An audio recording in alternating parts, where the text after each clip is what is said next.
we are all involved in an exercise in futility because we are asking questions. What if? Does he have? Could he have? And there are things that we don't need to debate. We need to wait for them to come out.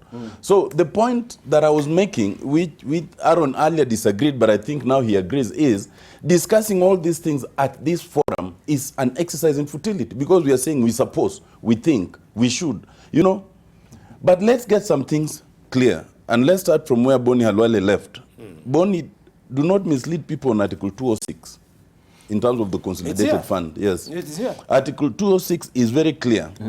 And any money paid, all money raised or received by or on behalf of the national government will go into this. The only exceptions are except money that is reasonably excluded from the fund by an act of parliament. Yes.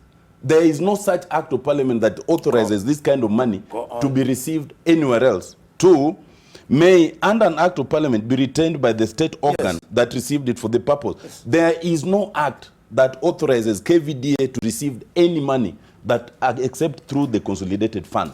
And if there is, you will specifically mention which act.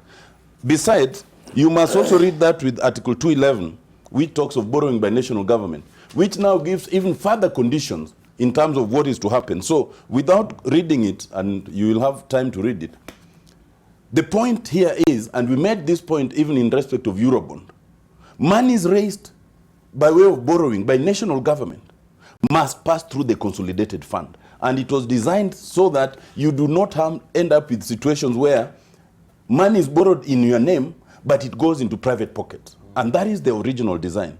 Secondly, and Aaron, you remember I considered this. So I do not know why you are attacking me on this. I started, before our colleagues came, I started by conceding that the idea of the DPP jointly investigating this with DCI was a dangerous idea.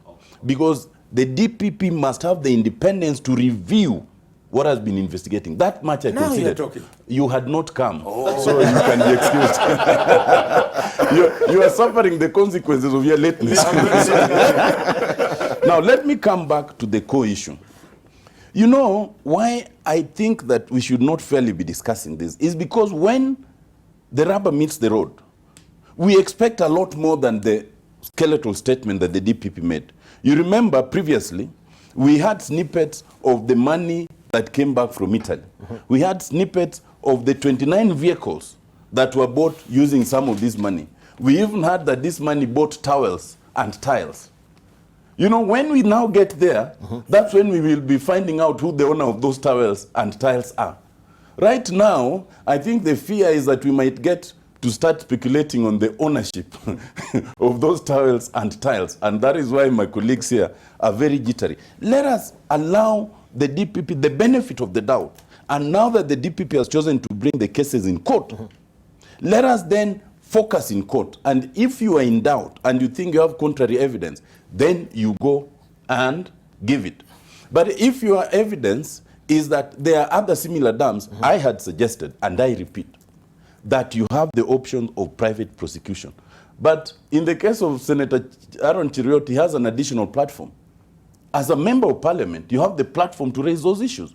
You can raise it as a parliamentary question. You can raise it through any of the committees of parliament so that you can still get the answers. Because raising it here looks popular, but it's not helpful. Not to the people who are accused, not to those you represent. You have the forum to raise them. Thirdly, you know, I think sometimes it feels really bad because the bottom line is we have paid 19 billion shillings as we speak. We have 643 million that was released. It has not bought any land. We have the additional 4.6 billion that was borrowed. For all this, there is absolutely nothing to show for it. There is no land that has been bought. There is no construction that has begun. And we are here arguing that maybe all this is politics. How is it politics when money is released and no work has started 5 years down the line?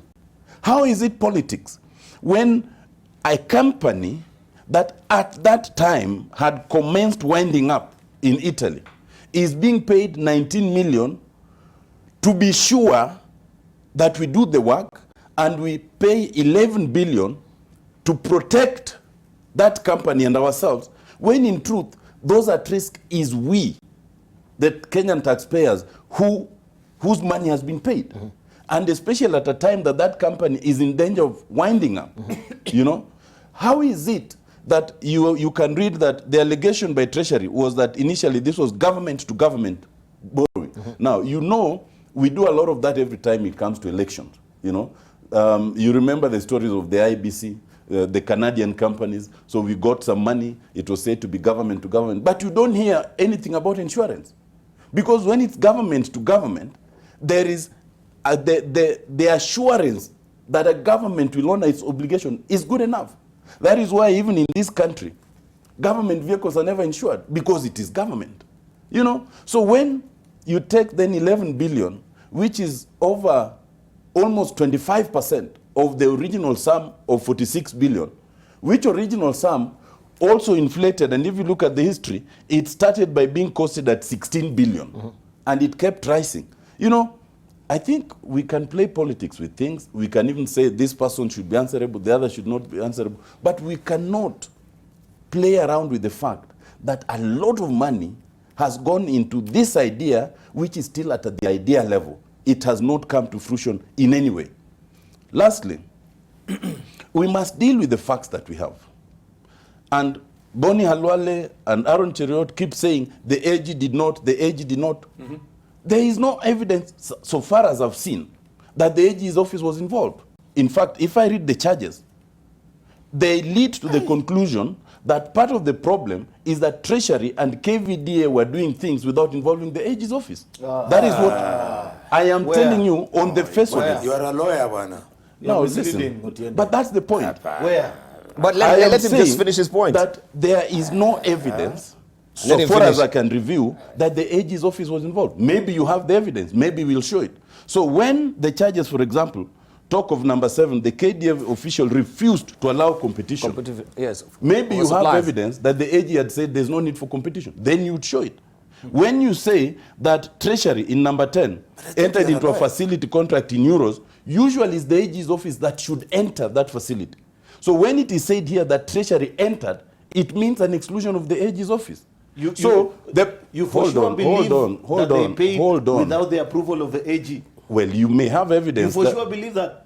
You see, that's why I'm saying you will be helpful to the accused. Because maybe you have the evidence that the AG's office was involved. From what I can read here, it even demonstrates an exclusion of the AG's office in this transaction, which in itself is an impropriety. So in all this discussion, that is the point. In all this discussion, for those who apparently know more than us, like Boni and Aaron, because as we only know on the basis of what we read in the newspapers, but it is possible that in your private briefings you know more. You should help us by demonstrating those that we know by going to the police or helping the accused or producing those documents here. And if you don't